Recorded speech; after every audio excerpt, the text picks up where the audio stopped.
begin.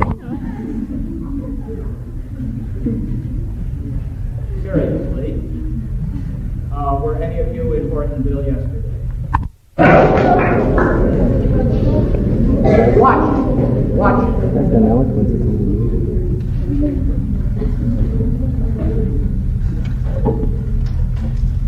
We're concerned then with the Algerian nationalist movement.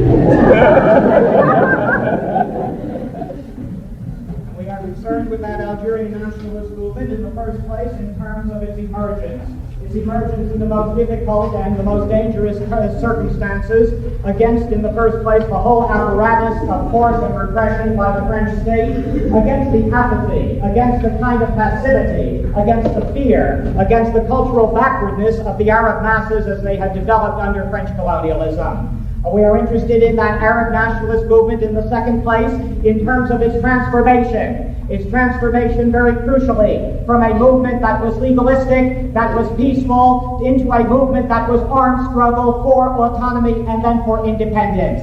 That those that formed those organizations early had the idea that the French state might offer reforms, had the idea that they might be able to negotiate with the colon, and discovered they were up against a stone wall, and eventually knew that they had to take up arms and mounted an armed struggle. Interested in that Algerian nationalist movement in the third place because we want to study the impact of that armed struggle upon the peoples in Algerian society. We want to study, in other words, the Fanon problem. What happens to human beings when they take up arms? What happens to them when they manifest their selfhood? What happens to their health, which cannot be catered to by psychiatrists in a sick society, says Fanon? What happens to them when they finally say no and resist?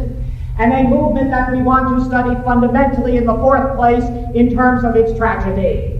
A tragedy, after all, which is the general tragedy of nationalism as a guiding ideology in the third world. Or more precisely, we are talking about the class limitations of the Algerian nationalist movement. In other words, of its class confusion, of its ideological uncertainty, of its failure, if you please, to develop at the very heart of that movement a party that resembled the party of Vietnam or the party of China, which really could not only direct the liberation movement, but ultimately chart the way to development, to keep the imperialist power out, and finally to destroy the power of the elites within Algerian society itself. And so we begin with its emergence.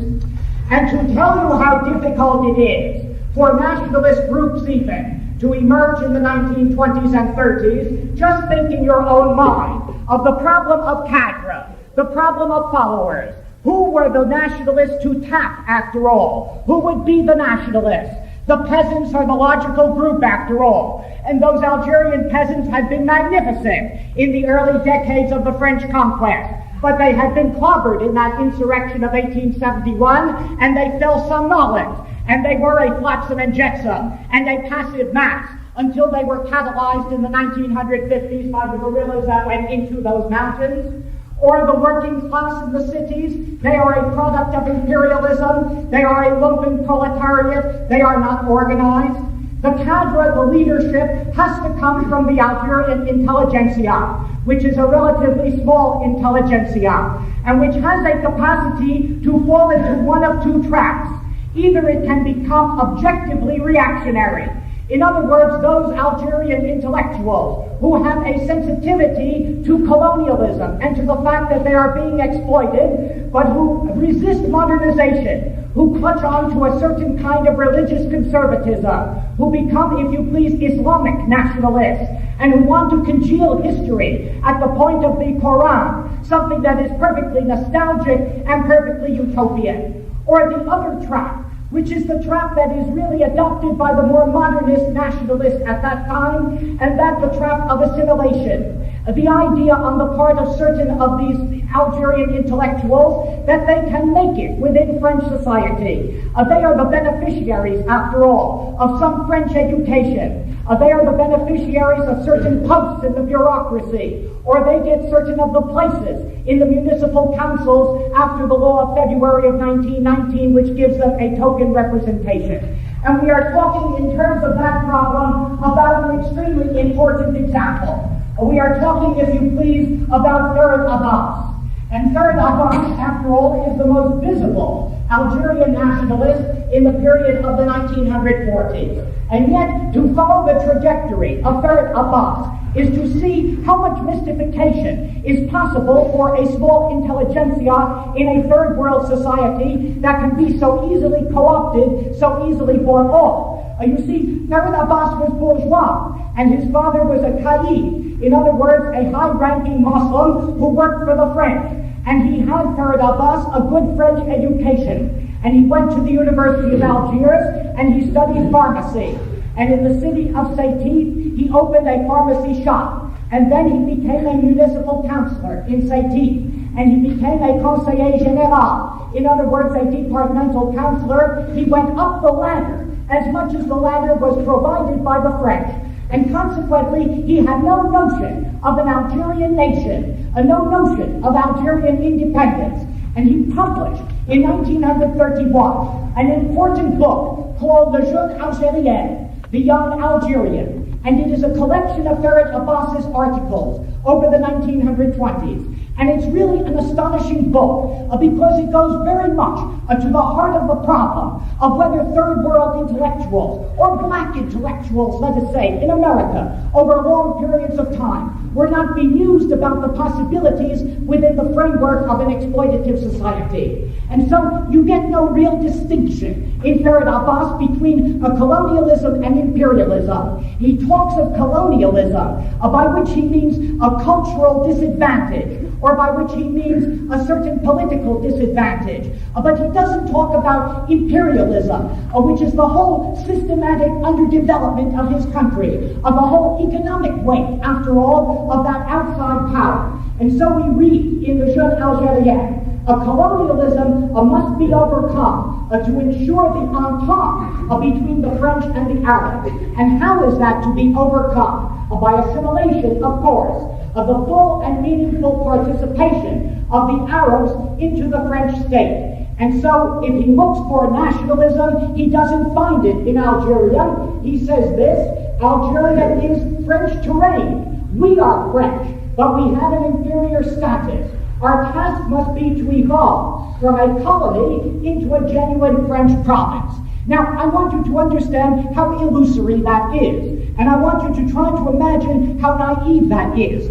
Because you are dealing in Algeria with, after all, 9 million Arabs and 1 million colons, which means that any real advance by the Arabs will be a threat to this million colons. And that million is a big enough figure so that it's not only a question of a few commanding the heights of the economy. It's lots of petits blancs, lots of little people who are commanding little privileges and who will fight like hell. Because you see what happened to those French colons in Algeria was that they became something quite different from being French. They are the pieds noirs, they are the Blackfeet, they are those extraordinary, exceptional people of whom Pierre Nora has written such a splendid book. They are as reactionary as sin. They are perfectly hostile to the metropole, to Paris itself, because they think it's run by communists or by anarchists, and resist every modicum of reform that Paris really may suggest in order to co-opt this colony or, in a sense, to adjust it. Now, you know, you can't say that Jules Ferry is anything but colonialist. Is the architect, after all, of the colony in Tunisia, the architect of the colony in Indochina, and yet Jules Ferry in 1891 wrote about these colons in Algeria. You just can't make the French colons in Algeria understand that the Arabs aren't clumps of dirt. You can't make them understand that the Arabs may have legitimate grievances. And why? Because the Conseil Supérieur de l'Algérie, the highest council of Algeria, decreed in 1894 the Arab is an inferior race. It cannot be educated. And that's that, and that's the hypothesis, and that's the working principle, and so everything by way of reform is opposed, and then isn't it illusory to talk about assimilation? And yet you see Farhat Abbas, as late as 1936, in a text that has been often cited, because it is so much a kind of insight into how the history of people is taken away from them. Farhat Abbas, in a newspaper called L'Entente, the Entente between French and Arabs, after all, on the 23rd of February of 1936, writes this very celebrated statement, and listen to it well. If I had ever discovered the nation Algerienne, if I had ever discovered an Algerian nation, I would be a nationalist, and I wouldn't be afraid to say so. But I won't die for a patrie Algerienne which doesn't exist, and never has. I have interrogated history. I have interrogated the living and the dead, and I haven't found any national past. Now that's terrific, because this is an intellectual, and it shows you how a power can overgloss the record of a people and simply bury its particular history.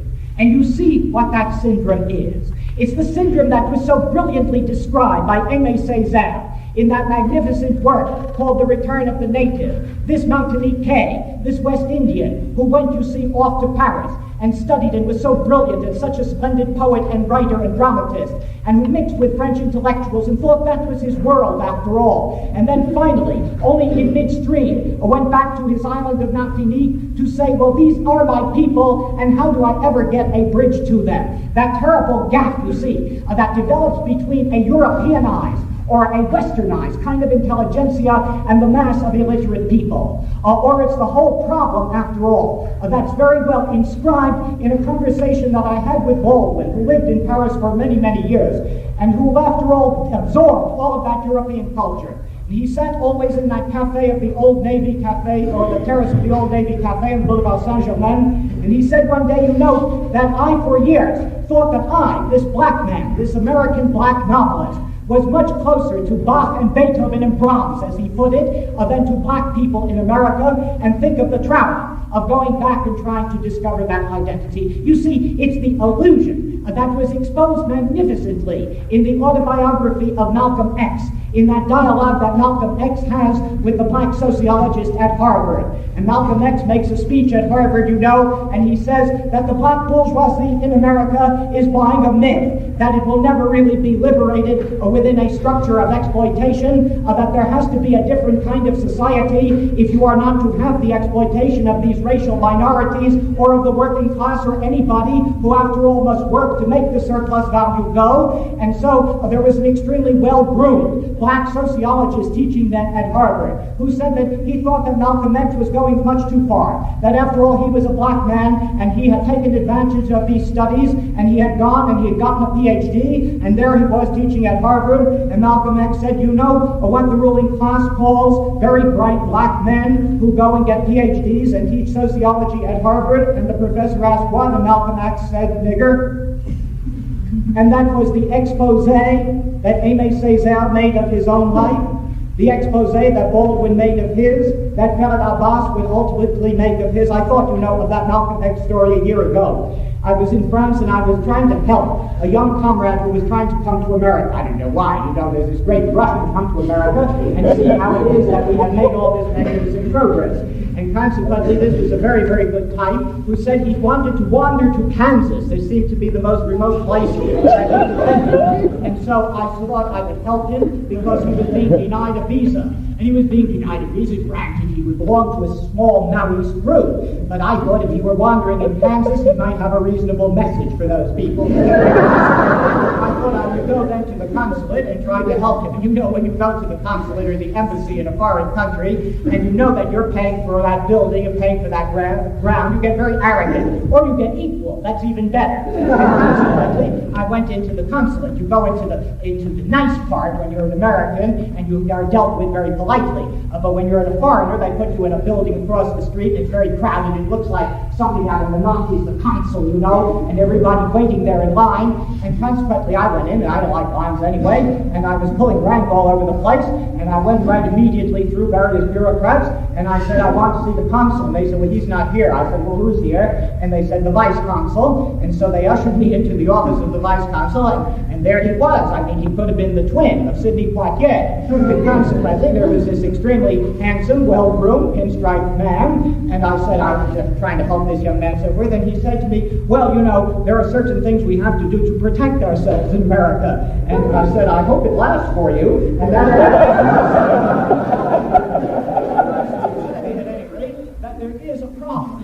And the problem more framework really begins to tell us something about how important it was in the middle of the 1920s when the first bona fide nationalist organization really was founded by the Algerians and was called the North African Star. The North African Star, or the Étoile Nord-Africaine, and it had an extraordinary leader who was, in many ways, something of a paradigm of what the problem was. Because this Étoile Nord-Africaine, or the North African Star, was led by the Salifage.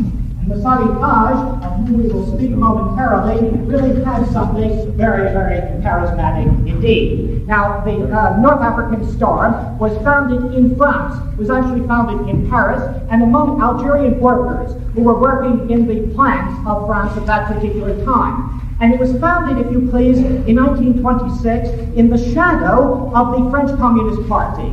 In other words, it absorbed a lot of its inspiration, and in fact a lot of its early sort of semi-Marxist terminology from the French Communist Party, which encouraged it at that point. Now at this juncture, you really have to open a parenthesis and understand something. Now we have obviously talked enough so that we can fill volumes about the kinds of compromises, the kinds of betrayals that the Third International has made in regard to revolutions all over the world, and certainly in the Third World. But there's something you must never forget, and that is that when communist parties, or when the Comintern, grinds out a lot of literature, when it grinds out pamphlets that really are, in a sense, vulgarizations of Lenin, when it talks about imperialism, it's casting seed that falls on some soil somewhere. And consequently, in the Third World, very frequently it percolates into the working class or more into the intelligentsia, and it sometimes goes into those bourgeois milieux where the people will not become communists, but where they begin to get a better understanding of what imperialism is and the fact that perhaps you have to have not only a national but a social revolution in order to develop your country. Listen to a text of Nasser of 1954, which I pull at random out of a little collection of his on the philosophy of revolution, and it shows you what I mean about those who do not become really Marxists and those who do not become communists, but who find some kind of inspiration terminologically and conceptually from this casting of seed by the Comintern. Because Nasser says in that text, every people must pass through two revolutions. A political revolution by which they oust the tyranny imposed by a foreign power and restore their right to govern themselves. A social revolution where hostile classes face each other and by which a just order can be established. Well, you see, that goes much beyond just pure nationalism, and it is a kind of révolution socialisante, as the French call it, something that has something of a socialist content within it. Now, as far as the French Communist Party is concerned, it didn't have a very good record on Algeria at the very beginning. That French Communist Party established in 1921 communist sections in Algeria. There never was an independent Communist Party of Algeria. They were sections of the PCF or sections of the French Party, and they were inscribed to by Frenchmen. They didn't really have Arabs in them, and there was a great deal of chauvinism. The idea was that these were communists in Algeria who were French and who wanted a revolution in France, which they thought ultimately would resolve problems for the Arabs. But when, in 1922, the Comintern issued an appeal for independence in the Maghreb, for independence in Tunisia, Morocco, and Algeria, the section of Sidi Bel Abbes, which was the biggest communist section in Algeria, protested and said that any such thing as Algerian independence is sheer nonsense and cannot be pursued. But you see, that changes by 1926. And by 1926, the French Communist Party is talking about the independence of Algeria. And that because it is changing within the cadre of the changing line of the Comintern. The Comintern is moving into its third strategic period, the period of classe contre classe, class against class. The idea now of Stalin is that capitalism, which had stabilized itself in the middle 20s, is now in trouble, that coexistence will break down, and there will be a war launched against the Soviet Union, and consequently, the obligation of the communist parties of various countries is to push their workers to a revolutionary confrontation with the ruling class, and that means also to push revolution in the colonies, which will weaken these imperialist powers.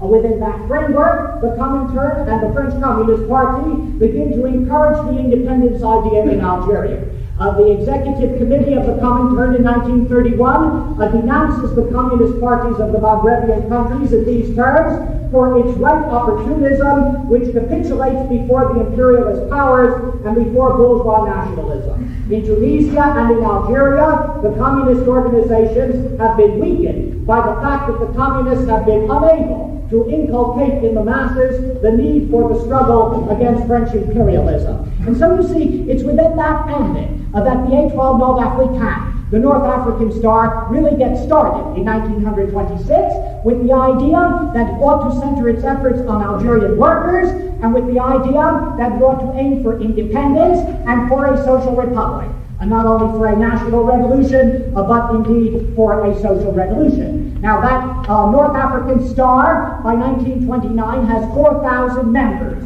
almost all of them in Paris and the banlieue, but it is putting out a lot of tracts and newspapers and holding meetings, and then you see what it has is Moussali Haj. And Haj is really something, because he's not an intellectual. That would really, in a sense, undercut the kind of mission he has. He has that kind of terrific, simple, direct communication. He tells the Algerian workers how they are exploited within the cadre of French imperialism. He speaks good French, he speaks good Arabic, and he speaks simply. He is also a good organizer, and he also has terrific will. Now, the French state knew that the North African Star might be a danger, and it dissolved it in 1929, and the organization went underground. It surfaced again in 1933, and Moussali Haj came out into the open and began holding meetings all over the place, and consequently was arrested in 1933 and kept in jail until the 1st of June of 1935. He came out in 35 and immediately, of course, began talking and organizing, and organized by September of 35 7 sections in the area of Paris and the banlieue, and consequently was to be arrested again and escape to Geneva, and he began to direct the Étoile Nord Africaine from Geneva.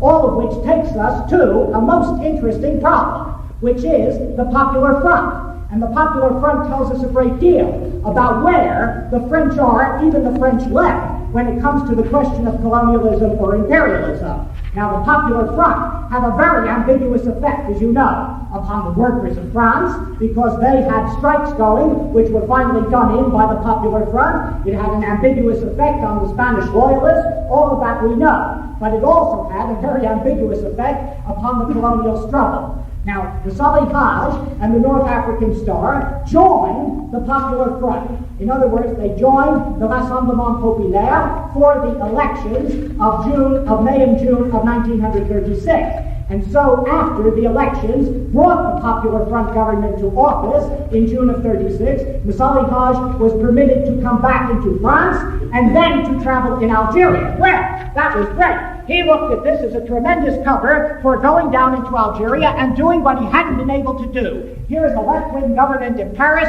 He will go down to Algeria and he will hold these fantastic meetings. And so he holds on the 2nd of August of 1936 a massive meeting in the stadium of Algiers. The first time that there was this massive nationalist meeting addressed by Moussali Haj on Algerian soil. And there are over 10,000 Arabs who come out to hear him, and then he holds meetings in other cities. By October of 1936, he has enrolled 11,000 urban workers into his organization in Algeria itself.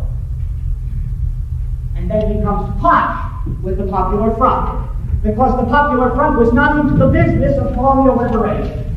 And that was especially true of the communists, because the communists had to try to reconcile the grievances and demands of the Algerian people with the demands of an anti-fascist front. Could they threaten the bourgeois alliance? Could they threaten bourgeois interests when they were trying to make a political alliance in France as an anti-fascist front? The answer is no. They would sacrifice the colonies, most certainly. And consequently, the communists became assimilationists, and they became reformists in this question. You look at the collected works of Maurice Thorez, you have a strong stomach, and you find that the references to independence and liberation, which are strewn throughout those works, stop with August of 1935, and after that, you do not find it. The idea is that the French will provide some kind of citizen status for the Algerians. Now, this jives very much with the will of a certain bourgeois elite in Algeria. It jives with the will of a Farid Abbas, for example. And those Arab elites hold a Congress on the 7th of June of 1936, the first Arab Congress held in Algiers, and at that Congress they demand full assimilation into France. And so the Arabs and the communists greet with a kind of violence what is called the Blum-Violet proposal. Maurice Violet was in the Ministry of Colonies, and he had been a governor-general in Algeria, and he had been kind of a liberal. And now Blum brought him into the Ministry of Colonies, and he made a proposal to bring into citizenship a very limited number of Algerians. In other words, those with a certain education, those with certain wealth, they would have been franchised or made French citizens out of 21,000 Arabs, that is all. But there was a method by which more would have been enfranchised or become French citizens later. And the Algerian elite greeted that with enthusiasm. They said that this is what they wanted, and it never happened anyway.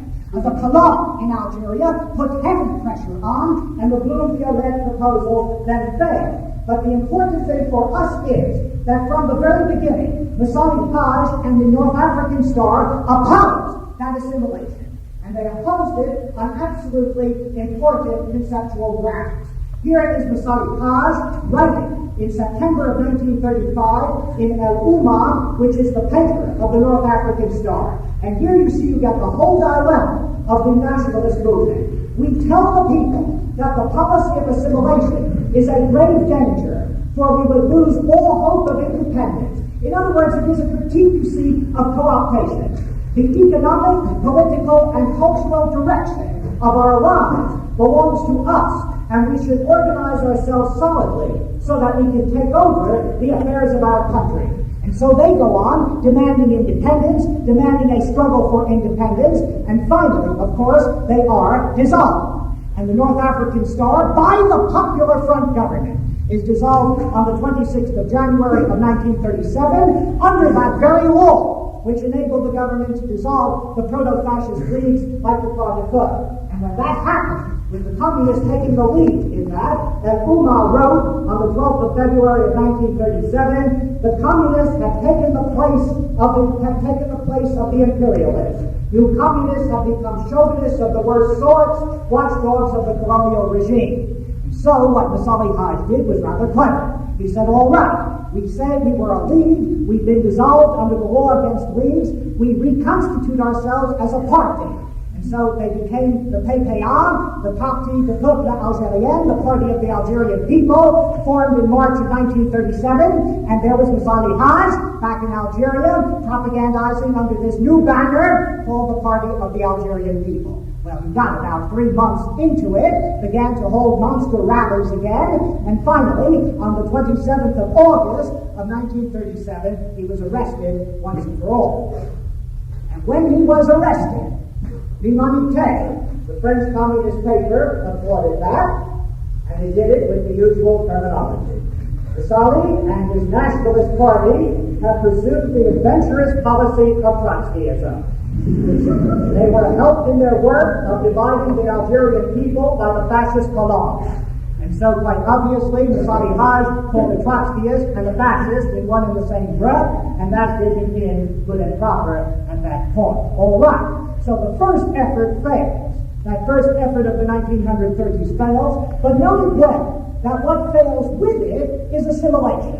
That assimilation does not work, that the Blum-Violet reform does not go through, and consequently the whole movement, perforce, is going to move to the left. In other words, people like Farid Abbas are going to be disenchanted of the idea of what they can expect. So comes the war. Now the war does damage to the prestige of France. France loses in the war, and consequently her prestige is down. The Algerian nationalists begin to make demands. And so it is Farid Abbas himself, noted well, on the 12th of February of 1943, who draws up his famous manifeste, or the Manifesto of the Algerian People. This is February of 1943. It is a man who had been an assimilationist, and we read this in that manifesto. The policy of assimilation, applied to a few and denied to most, has reduced Arab society to the most complete servitude. This colonization has destroyed the tribes and transformed the landowning Fela into a slave.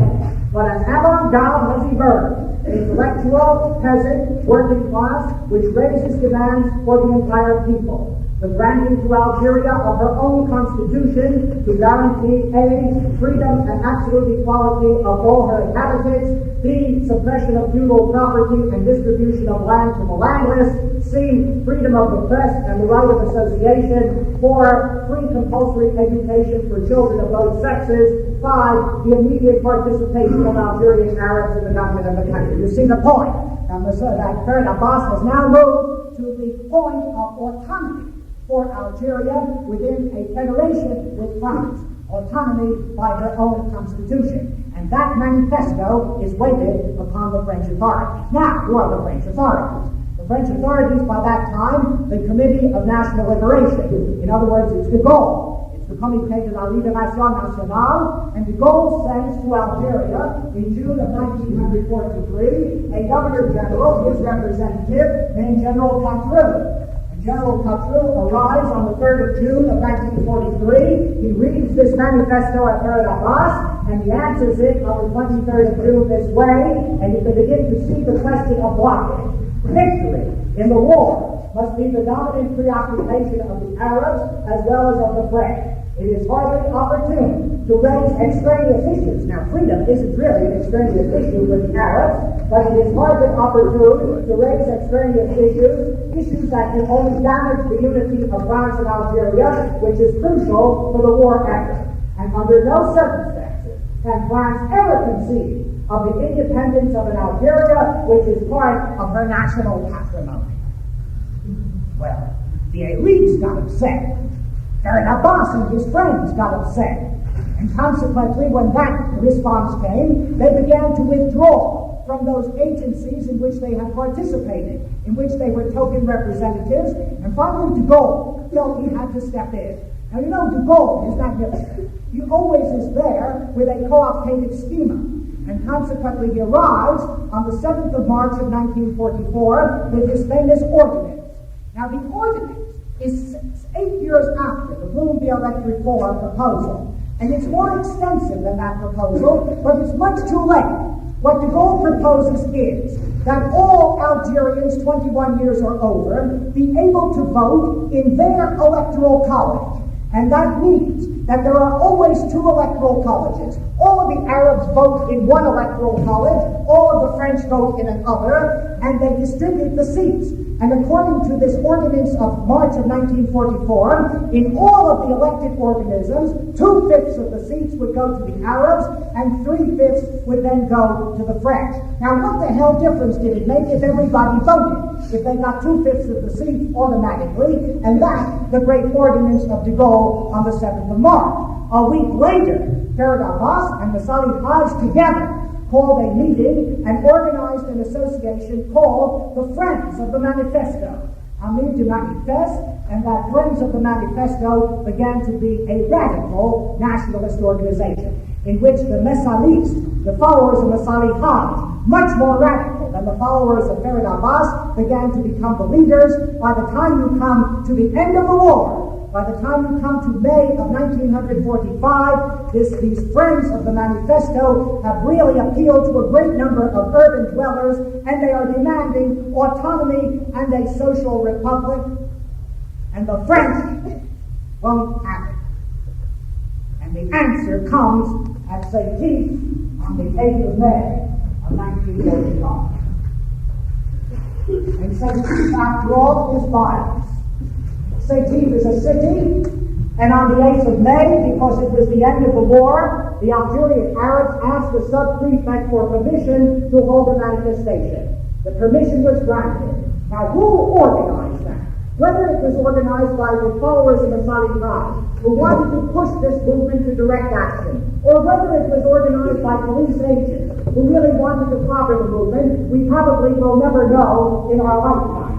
It suffices to say that a big manifestation took place in the city of Sayti, and the Arabs walked with banners. And the banners said, "Down with colonialism," they said, "Long live independent Algeria," and the French police force charged the manifestation. And they tried to grab the banners, there was resistance, and the police opened fire and killed 3 Arabs. After that, the Arabs ran wild.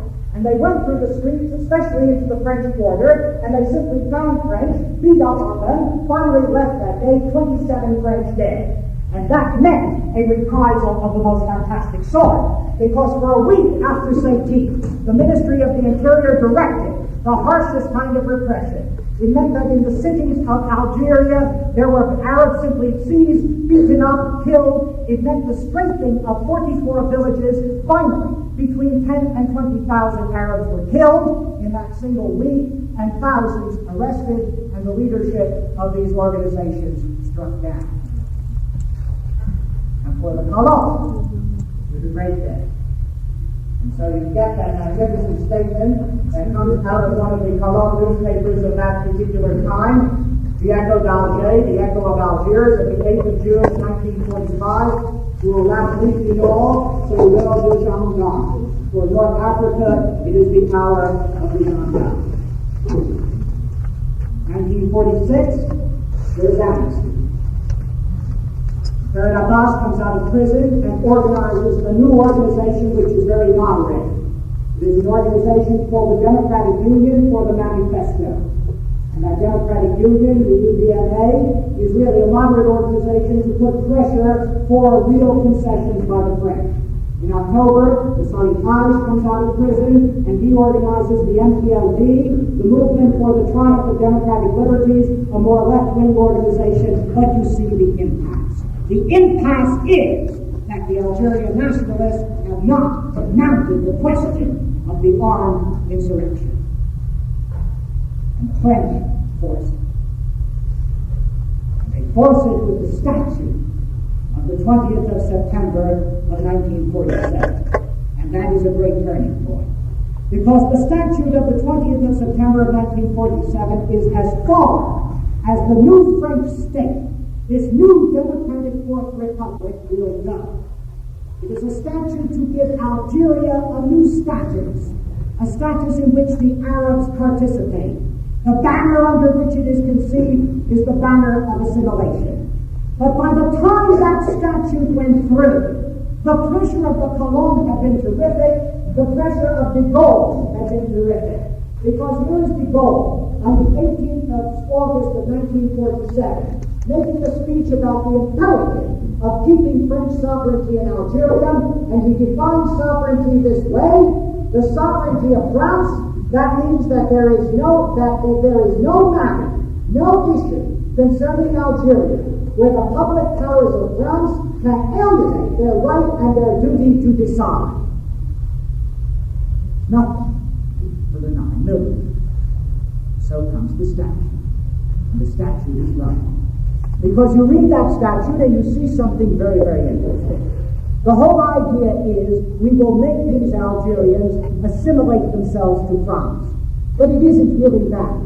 There is a resident minister inscribed, and that resident minister is responsible only to the French government, and he has extensive powers.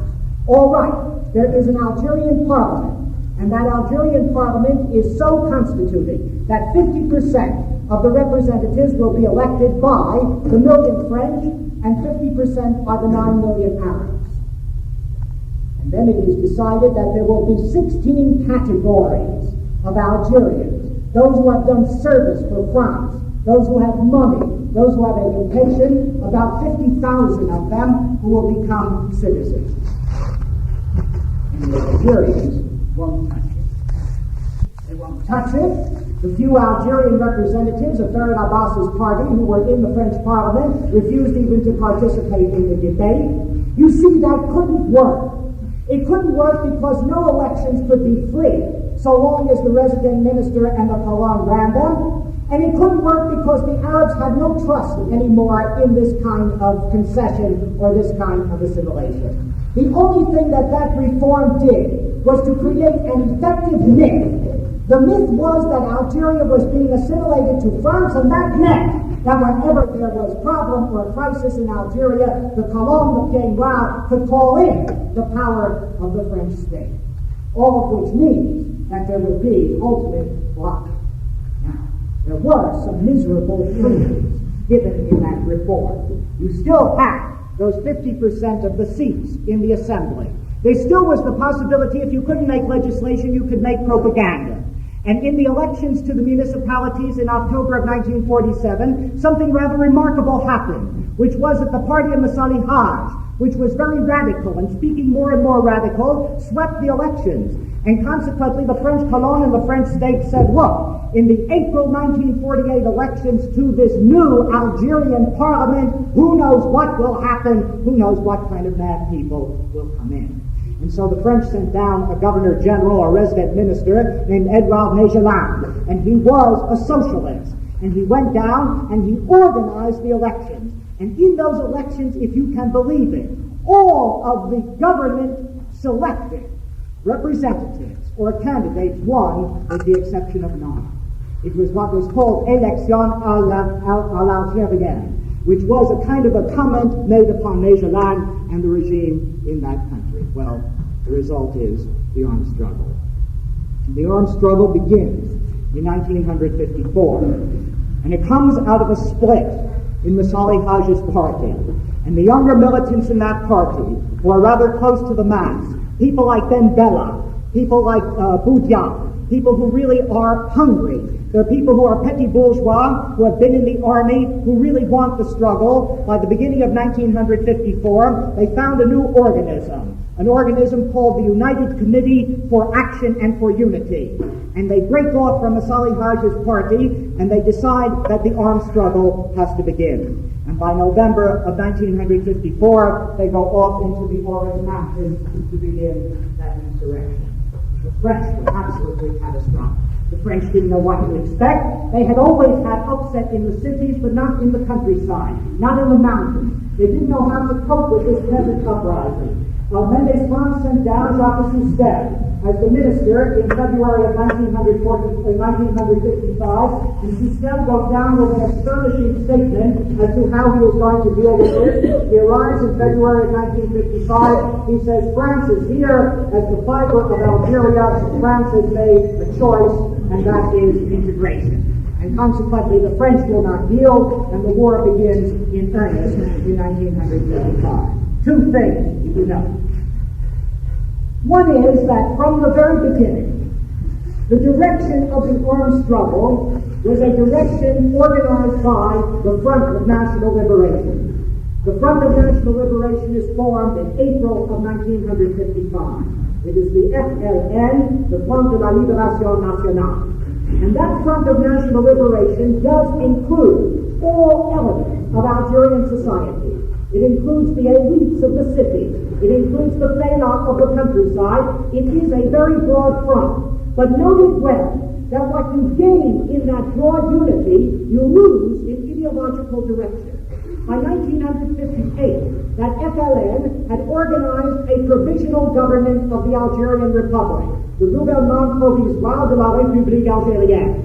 And that provisional government represented this very broad spectrum, but it had no coherent ideological line. You see, the whole impact of French colonialism had been to create a whole group of disparate islands within Algerian society. There were peasants, there were workers, there were women proletariats, there were petty bourgeois, there were even landed rich people, there were certain moyen bourgeois. All of them were together. They had conflicting interests. You could keep them together in the struggle. But what kind of an Algeria would you have afterwards? You see, you already build into the whole problem of a nationalist-led insurrection without a revolutionary party at its center. You already build in the whole ambiguity of what really this Algerian revolution stood for, besides simply independence from France. What kind of an Algeria, after all, would it ultimately create? That is problem number one. But problem number two is fantastic.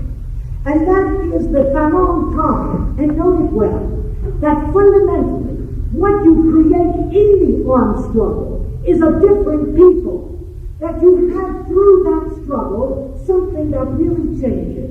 And I want to see if you understand what Fanon means in this rather remarkable statement when he's talking about Algerian women in that book of his, The Year 5 of the Algerian Revolution. The militant Arab girls, now adopting new patterns of conduct, could not be judged by traditional standards. Old values, sterile and infantile phobias disappear. What you're talking about is a people that suddenly say no. All of these women, damnable bad. All of these women in these families, after all, where they have been kept as chattel, and suddenly they are running messages and running grenades and running weapons for the FLN, and suddenly they are going by themselves from Oran to Algiers, and they are keeping militants in their houses while their husbands are off fighting, and the whole pattern of family and of sexual relation and of mores begins to change. You see, all of that is the marrow of revolution. And all of that begins to happen. And those Algerian girls who take off those veils and begin to put on European costume and begin to talk in the presence of their husbands and begin to say that they too are independent and equal people, well, that is the revolution in the making. And Fanon saw that. He saw that you cannot passively change people within the cadre of talk, that you have to change them within the cadre of action, within the cadre of some kind of collective process, and suddenly they see that Potemkin's village, if you please, by which they have been living and behind which they have been fighting, that all of that is cardboard and goes like nothing. You know, that's at the heart of the matter. And I thought of that, and I was coming down and thinking about what the hell I was going to say today. And I thought, you know, because there was a very real and very important turning point in my life. And I had gone to teach my first teaching job. And I was young enough so that I didn't very much care, but yet scared a little bit about if you don't make it, you lose your work. And I went down there to Oberlin, and I lived my thing, as I've always done, can't do otherwise. And the dean called me in after about 2 months. And he was a good old guy. He came of another century, but it wasn't such a bad century. And he said, Harvey, they, by which one always meant in Oberlin the people that filed into the First Congregational Church.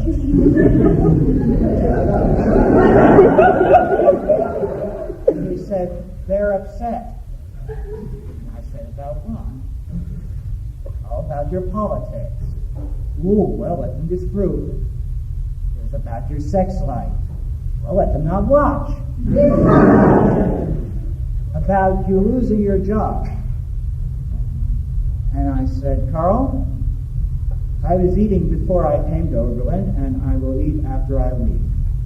And you know, taking off that veil was one of the most important things that ever happened to me. Because at that point, you don't care about that. You care about lots of other things, but not that.